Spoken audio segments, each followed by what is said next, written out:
कि किस तरह से हमें कंप्लेंट्स मिली थी कि दिल्ली यूनिवर्सिटी के जो कॉलेजें हैं जिनको दिल्ली सरकार से पैसा मिलता है वहाँ पर फाइनेंशियल गड़बड़ियाँ चल रही हैं, इस तरह की कंप्लेंट्स मिली थी।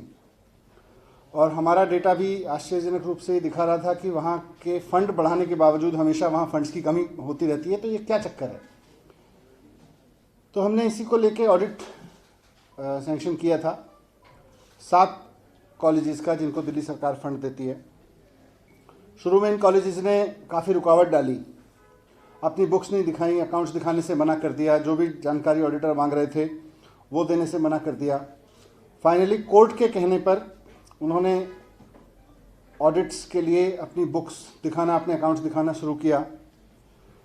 5 कॉलेजेस ने किया, 2 कॉलेजेस लक्ष्मीबाई और अदिति कॉलेज अभी भी नहीं दिखा रहे हैं और इससे समझ में आता है कि वहाँ भी दाल में कितना काला होगा। इन 5 कॉलेजेस की ऑडिट रिपोर्ट आ गई है और हम बार बार ये कह रहे थे कि दिल्ली सरकार उनको ज़रूरत से ज़्यादा पैसा देती आई है, उसके बावजूद वहाँ गड़बड़ी करके फंड्स इधर उधर करके वहाँ के स्टाफ की सैलरी रोकी गई है ताकि दिल्ली सरकार के ऊपर आरोप लगाया जा सके कि दिल्ली सरकार से पैसा नहीं मिल रहा है।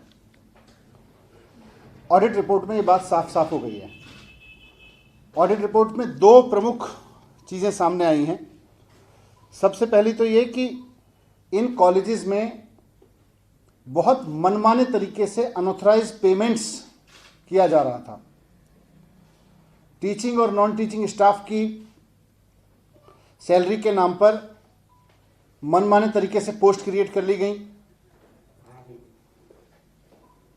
सरकार से इन पोस्ट की कोई अप्रूवल नहीं ली गई, जबकि जो ग्रांट देने का, इन कॉलेजेस को ग्रांट देने का रूल है वो साफ साफ कहता है, उसमें पैटर्न ऑफ असिस्टेंस जिसे कहते हैं रूल, उसमें साफ साफ लिखा है कि the provision of budget for grants need to be made on net deficit basis, that is total revenue from all resources minus total expenses.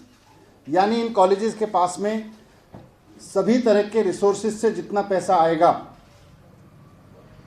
उसमें से माइनस टोटल एक्सपेंसेस करके जो डेफिसिट बचेगा उतना पैसा दिल्ली सरकार की ओर से दिया जाएगा। ये ग्रांट का पैटर्न जो है, जो ग्रांट के रूल्स हैं वो कहते हैं।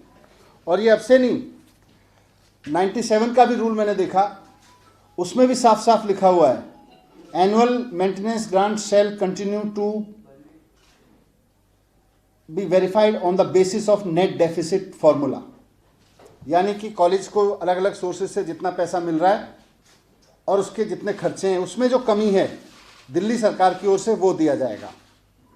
लेकिन 100% ग्रांट के नाम पे ये कॉलेजेस अलग अलग सोर्सेज से पैसा लेके अपने अकाउंट में जमा कराते हैं और दिल्ली सरकार से 100% खर्चे मांगते हैं, जो कि रूल्स के हिसाब से एकदम रूल्स का खुला वायलेशन है।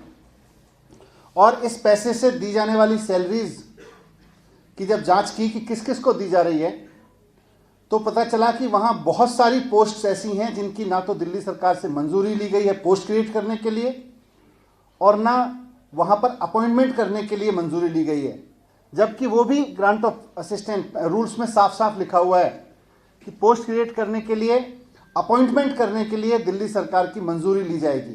क्योंकि आखिरकार दिल्ली सरकार पैसा दे रही है। जिस संस्था से आप पैसा ले रहे हो आप अपने हिसाब से खर्चे नहीं बढ़ा सकते, उससे पूछना पड़ेगा आपको कि भाई हम नया खर्चा बढ़ा रहे हैं, हम 4 पोस्ट नई क्रिएट कर रहे हैं, 4 आदमी नए रखेंगे, उनकी तनख्वाह इतनी है, आप दे पाओगे कि नहीं दे पाओगे। बिना पूछे पोस्ट बढ़ा दी गई, बिना पूछे उन पे पेमेंट कर दिए गए, अपॉइंटमेंट कर दिए गए। और जब ऑडिटर्स ने पूछा कि भाई इन लोगों के अटेंडेंस रजिस्टर दिखाइए तो सबसे हैरानी की बात है कि वहाँ अटेंडेंस रजिस्टर तक नहीं है। यानी कि जिन लोगों को तनख्वाह दी जा रही है वो एक्चुअल में आते भी हैं कि नहीं आते, वो एम्प्लॉय एग्जिस्ट करते भी कि नहीं करते। बहुत सारे एम्प्लॉयज़ ऐसा शक होता है कि घोस्ट एम्प्लॉयज़ हैं जिनकी तनख्वाह दिल्ली सरकार से क्लेम की जा रही है। ऑडिटर्स को उन्होंने खूब छानबीन की, उनको कोई अटेंडेंस का रिकॉर्ड नहीं दिया गया, नहीं दिखाया गया, नहीं तो ये सारी चीज़ें पकड़ में आ जाती। ऑडिटर्स ने यह भी देखा कि सिर्फ टीचिंग और नॉन टीचिंग स्टाफ की इस तरह की फर्जी सैलरियों के नाम पे ही नहीं, बल्कि और भी तरह तरह के खर्चे, लैपटॉप खरीदे, कंप्यूटर्स खरीदे, इक्विपमेंट्स खरीद लिए, गाड़ियां हायर की हैं, रूल में लिखा हुआ है कि सरकार से मंजूरी ली जाएगी इन खर्चों की, इनकी मंजूरी नहीं ली गई, मनमाने तरीके से पेमेंट करते रहे।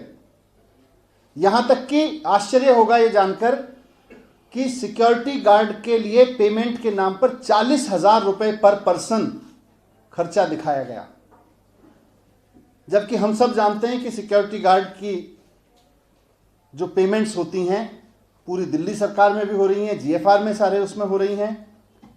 मिनिमम वेजेस या स्किल्ड में आते हैं तो 15 से 20 हज़ार के बीच, 14 से 20 हज़ार के बीच बनती हैं।